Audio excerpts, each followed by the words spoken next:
நீங்க நல்லா கவனிச்சுக்கங்க. தாவீது அப்சலோமை விட கோலியாத்தை பார்த்தவன், கரடியை கையால கொன்னவன், சிங்கத்தை கையால கொன்னவன்.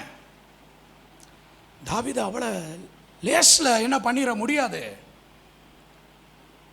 பாத்திர முடியாது. அவன் யுத்த வீரன், அவன் பராக்கிரமசாலி, அவன் பராக்கிரமசாலி, அவன் அபிஷேகம் பெற்றவன். கோலியாத்தை யுத்தத்துக்கு போகும் பொழுது சவுல் ராஜா கொடுத்த அந்த வஸ்திரம் இதெல்லாம் நமக்கு வேண்டாம் அப்படின்னு சொல்லிட்டு சவுலை டிஸ்கரேஜ் பண்ணா. உன்னால யுத்தம் பண்ண முடியாது, அவன் சின்ன வயசுல இருந்து யுத்த வீரன், உன்னால யுத்தம் செய்ய முடியாது, டிஸ்கரேஜ் பண்ணனா. ஆனா அதையெல்லாம் ஓவர்டாக் பண்ணி ஸ்தோத்திரம், அவன் அந்த கவனியை எடுத்துட்டு போறான். ஒரே அடியில கோலியாத்தை என்ன பண்ணிட்டான், வீழ்த்திட்டான். அப்படிப்பட்ட ஆளுங்க.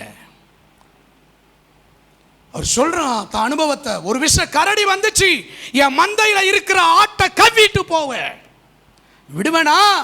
என் ஆட்டை விடுவனா? என் மந்தையில இருக்க ஆட்டை நான் விடுவனா?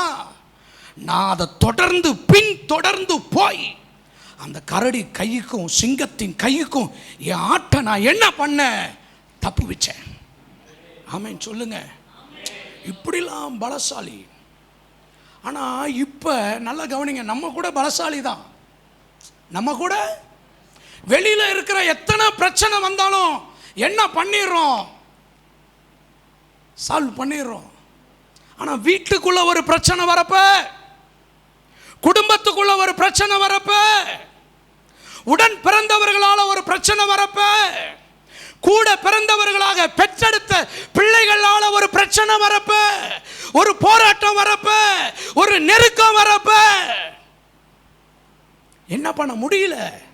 கோலியாத்தை வீழ்த்துறதுக்கு எழும்பினது போல எழும்ப முடியல. கரடி சிங்கத்தை கொன்றது போல எழும்பி காரியத்தை செய்து விடுவிக்க முடியல.